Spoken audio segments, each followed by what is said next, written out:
ছোট্ট দীপ্ত। একটা ছোট গ্রামে থাকত দীপ্ত নামের এক ছেলেটি।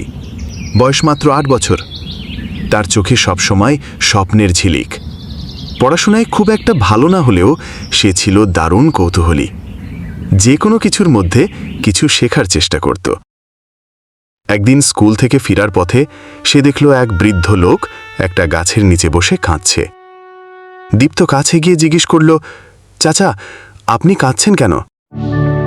বৃদ্ধ বললেন, বাবা, আমার ছোট্ট নাতিটা হারিয়ে গেছে, আমি খুঁজে পাচ্ছি না। দীপ্ত ভয় পেয়ে গেলেও সাহস নিয়ে বলল, চিন্তা করবেন না, আমি খুঁজে বের করব। সে সারা গ্রামে ছুটে বেড়াল। অবশেষে গ্রামের মাঠের পাশে একটা ঝোপের মধ্যে কান্নার আওয়াজ পেল।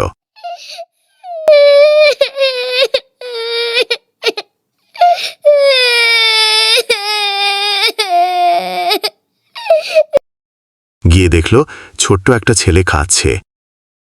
দীপ্ত তাকে কোলে তুলে বাড়ি ফিরিয়ে দিল। বৃদ্ধ আনন্দে কাঁদতে কাঁদতে বললেন, তুই শুধু ছোট না, তুই একটা বীর। সেদিন থেকেই সবাই দীপ্তকে ছোট্ট নায়ক নামে ডাকতে শুরু করল। শিক্ষা, সাহস আর সদিচ্ছা থাকলেই যে কেউ বীর হতে পারে। বয়স কোনো বাধা না।